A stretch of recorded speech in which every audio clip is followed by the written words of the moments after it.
This is the time my mom faked her death so she didn't have to take care of me and my siblings. Yes, this girl really faked her death. So at the time, I was 5 and my little brother was 3. It started off with my mom saying that she didn't feel well and she couldn't pick me up from school, so the bus would have to take me home. Well, a few months after, she started getting picked up from our house by this black car. She said that car was picking her up because of her so-called doctor's appointments. And she wasn't able to drive herself because she was too sick. Well, one day when this car came to pick her up, she never came home. Me and my little brother was sitting around for a couple days waiting for her to come home, but she never came home. And we were young, so we didn't do anything. Eventually, my aunt came over to our house and told my little brother and I that our mom had passed away and that she was cremated and they kept the ashes. So our aunt started taking care of us. Until one day I saw my aunt getting picked up by that same black car. That's when I started to get suspicious of everything and I decided to check these ashes. When I checked, it was flour. Like for part 2. This is part 2 of the time my mom faked her death so she didn't have to take care of me and my siblings. Like I said, my aunt told me that my mom had died and they cremated her and they let her keep the ashes and that she was going to start taking care of us. Me not knowing how long the cremating process actually took at the time since I was so young, I believed her. Until one day I saw my aunt getting picked up by the same black car that my mom used to get picked up by before she died. That's when I decided to check these supposed ashes and it was actually flour. So one day when my aunt got picked up by this black car, I decided to follow her. I didn't have a car. I was 5 years old, so I had to follow them by walking and hiding behind bushes. I was able to follow them up the street, and once they turned the corner, and there I saw my mom standing on the side of the street. That's when I see the car stop and I see my aunt get out and approach my mother. She tells my mom to give her money for covering for her and taking care of me and my little brother. Mom says she faked her death because my dad wasn't in our lives and she didn't want to take care of us anymore. I'm older now and I cut her off completely and I have full custody of my little brother.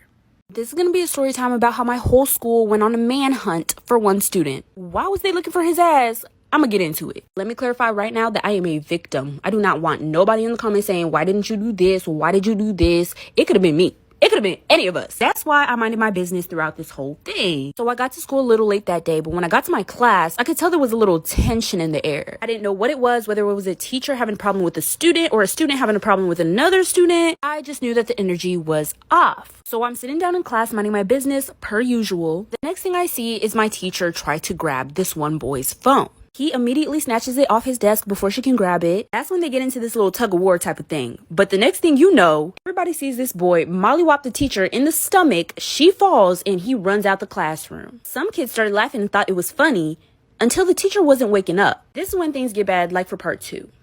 This is going to be part 2 of the time my whole school went on a manhunt for one student. So like I said, this kid punched this teacher and ran out the classroom and the teacher wasn't waking up anymore. So as you can imagine, a room full of drained high school students who just woke up a few hours ago, we were all kind of just like looking around at each other. No one thought to, I don't know, tell somebody that this shit happened. Like, were we silent? Or were we silenced? I blame the school system for making school so early because I feel like once you get to school, your cognitive functions get out the window. So I really try hard not to feel guilty about this and I try not to blame my other classmates for not doing anything as well. And then eventually like 5 minutes passed and then we're like, okay, maybe we should check if she's awake at least. That's when one of the students get up and start to check. Well, they check and they say that she's not breathing. It obviously set something off in our brains, like this is an emergency, something needs to happen now. That's when a bunch of us ran to the office and they called the ambulance. Like for part 3, this is going to be part 3 of the time my whole school went on a manhunt for one student. We went to the office and told them how the kid punched the teacher and the teacher wasn't waking up. Immediately, a bunch of staff ran to the class to see where the teacher was and what was going on with her. I didn't personally run to the office. When I say we, I mean my classmates. So I was still in the classroom when all the staff ran in. So they told everybody to exit the classroom and everybody needed to get out of the classroom because they needed to give her some privacy and examine her. So we were all standing outside of my classroom and it was like 30 kids. The teacher that was next door to us was really close to my teacher. They would always talk in the hallways. They had their lunch periods together, their study periods together, and her door was wide open. Why didn't we go in there and tell her what happened? Honestly, like I said, we were high school students. It was really early. So she came out once she saw all of us standing outside in the hallway and she was like, what's going on? Once we told her that a kid punched the teacher and that she passed out, her face drops and she announced that the teacher was pregnant. Mind you, nobody knew this because she hadn't announced it herself yet. This is when they called the ambulance, like for part 3. This is going to be part 4 of the time my whole school went on a manhunt for one student. So now everybody knows that this teacher who is passed out on the floor and is not waking up is pregnant. That's when they decided to call the ambulance. I'm guessing they didn't call the ambulance earlier because they were waiting to see if they could try to get her to wake up. They went ahead and put the whole school on lockdown. Nobody was allowed to leave their class, and me and my classmates went into the teacher's classroom next to us. We were sitting in the classroom for like a couple hours, and throughout these couple of hours, what we were hearing outside of the classroom was complete chaos. There was a bunch of cops, a bunch of cop radios, there was dogs. We heard a bunch of yelling and running, and that's when the announcements go off once again. And that's when they announce that they're looking for that kid and they can't find him anywhere in the school, and they're gonna let the day go back to normal, but if anybody sees him, to report it. At this point, everyone at school already knew what happened because of social media, and once they heard on the announcements that they have permission to look for the kid, lots of kids took that as this is a scavenger hunt. When I say lots of kids, I mean the whole school, like for part 5. This is going to be part 5 of the time our whole school went on a manhunt for one student. But once they announced to report the kid who punched the pregnant teacher in the stomach if we see him throughout the school day, lots of kids took that as find him and bring him to me and started hunting him down. I mean, like, as they should. So anyways, yeah, complete chaos broke out. As soon as that bell rang, child, you would be able to leave school and nobody would notice. Everybody was in the hallways. People were looking under the stairwells. They were checking in the janitor's closet, opening up doors that they shouldn't be opening. And with everybody looking for this kid, we found him pretty fast. We did what the police and police dogs couldn't do. This kid was hiding in the band room under the band instructor's desk. They found him and arrested him on school property. We got word that that teacher did in fact lose her baby, but she was okay and she was alive, but she chose not to work at that school again. But she never came back, and I don't know, I think that kid is still in prison.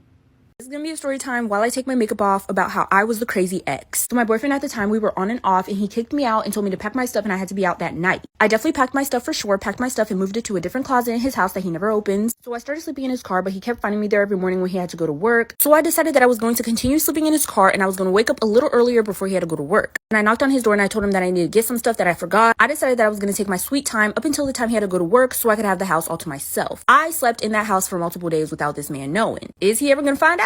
I don't know. Listen, Linda, I honestly did what I had to do and I do it again. Well, one day I remember him coming home and I kept hearing a girl's voice. This time when he came home, it was kind of unexpected, so I had to run under his bed. I kept hearing this girl's voice all the way from downstairs until he came upstairs. And so once he sat down on the bed, I jumped out from out that mug and I jumped on his ass. But I didn't see no girl. Apparently he was just on the phone. He dragged me out the house, told me I was crazy, said he was gonna call the cops if he saw me there again. But all is good. This was like 5 years ago. Me and this man are married now. He is now my baby daddy. And we got 3 kids. This is gonna be a story time of how I almost drowned someone's baby. Y'all, I cannot sleep at night because of this. I cannot believe that I did this to someone's child. Now, let me go ahead and explain myself. So I was babysitting for this one rich ass family. What's so amazing about it was the fact that the parents were never home. At the same time, I was just a senior in high school. I didn't have much to do after school either. I didn't have hobbies. I didn't play a sport. So I had all the time in the world to babysit for their kid and house sit for them. This baby was only 1 year old. Since the baby was so young, I had to keep eyes on it at all times. They had this big pool area and they said that if I ever wanted to go swimming, I could, and there was a floaty for the baby. One day while I was house sitting and babysitting for them, I went in the pool and I put the baby on the floaty thing. Somehow I forgot that that baby existed. I felt something in the bottom of my feet at the pool. It was like slippery, so I kicked it out the way because I thought it was a toy. And then when I turn around me, I see that the baby is not on the floaty. I look down and I see this tiny human sunk in the water. Like for part 2. This is part 2 of how I almost drowned someone's baby. But when this was happening, I was on my phone, so I was distracted. I looked down in the pool and I see that the baby is drowning. I don't really know how to explain the way that my heart skipped a beat at this exact moment. Like my heart was beating regularly and then all of a sudden it skipped 2 beats at a time. My ass was in my forehead. Immediately dived down into the pool, took out the baby, but the baby was suffocating. Now listen, I never did CPR, but God blessed me with those skills in that very moment. I was able to keep myself calm and did CPR on the baby and was able to get it to breathe again. I did not tell nobody shit about this. I didn't tell the parents. The baby is fine. I really should have told the parents because what if it did cause a health issue? But from what I've seen, the baby's fine. Yeah, I didn't tell them what happened, but I quit babysitting because I felt guilty. They haven't said anything about their baby dysfunctioning, so the baby is fine. Just because of this, I pulled myself out of babysitting and I'll never babysit ever again because I'm clearly not responsible enough.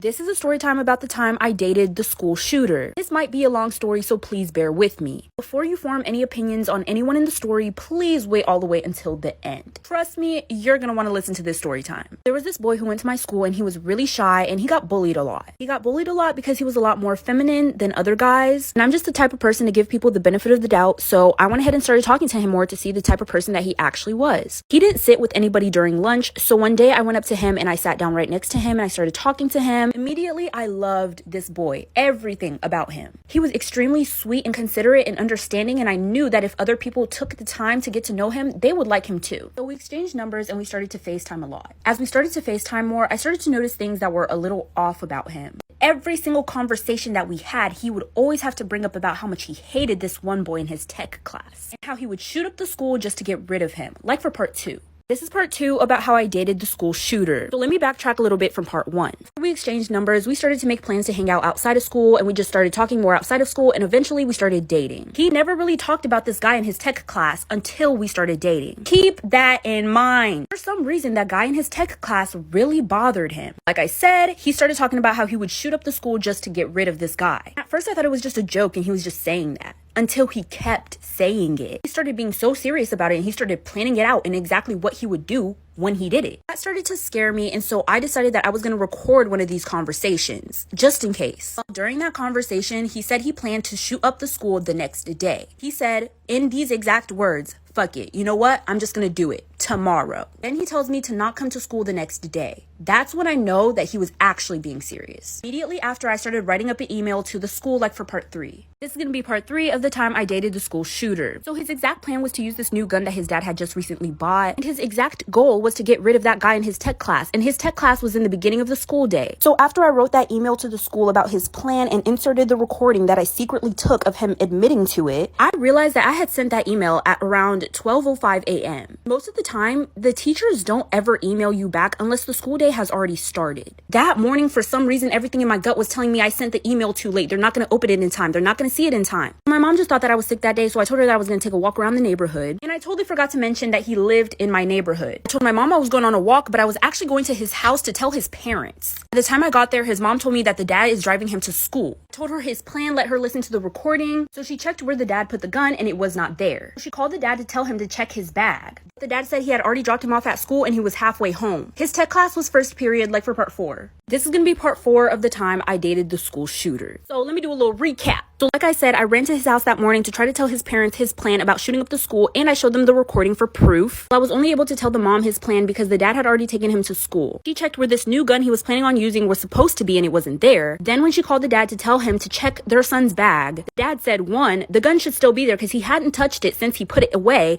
and 2, he had already dropped him off at school and he was halfway home. I didn't even tell my mama where I was going. I hopped in the car with my boyfriend's mom and we zoomed. The dad had taken a U-turn and he was speeding towards the school too. At this point, first period was about to start in 5 minutes. It was us against time. We were passing cars, running red lights. When we got to the school, the mom barely parked the car. The dad was already in there, I'm pretty sure. But as we were running inside, the dad was coming out with my boyfriend. This is what happened after, like for part 5. This is gonna be part 5 about the time I dated the school shooter. Like I said, my boyfriend's parents and I sped to the school and got there in time to stop him from carrying out his plan of shooting the school. I'm guessing the dad told them that there was like an emergency dentist appointment or something. Once they got in the car, the dad made my boyfriend open his bag, and there was the gun. Child, the way my heart.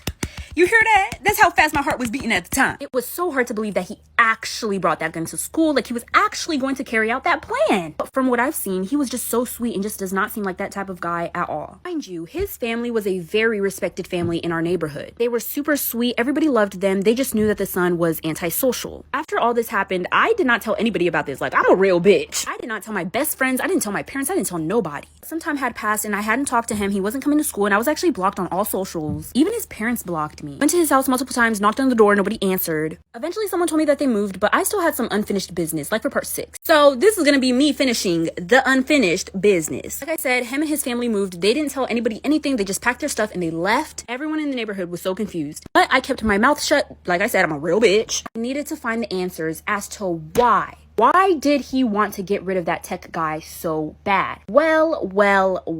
So I went to tech first period just to see who was all in the classroom. I didn't actually go in the classroom, I was just standing outside the classroom. Based on where my ex was saying that he sat in the room, I figured out who the tech guy was. As soon as the bell rang for first period to be over, I ran to that tech class. I stopped that guy that my boyfriend was talking about. I told him everything. And that is when he admitted to me that one day, they were hanging out, mind you, this boy is a senior, my ex was a sophomore. They hooked up, but my ex was ashamed of what he did, so he threatened to say that he was taken advantage of. That boy said, well, I'm gonna tell people the truth then if you're gonna do that. So basically, my ex was embarrassed of his sexuality. After we started dating, he started to get super ashamed of what he did. And that's why he decided to shoot up the school.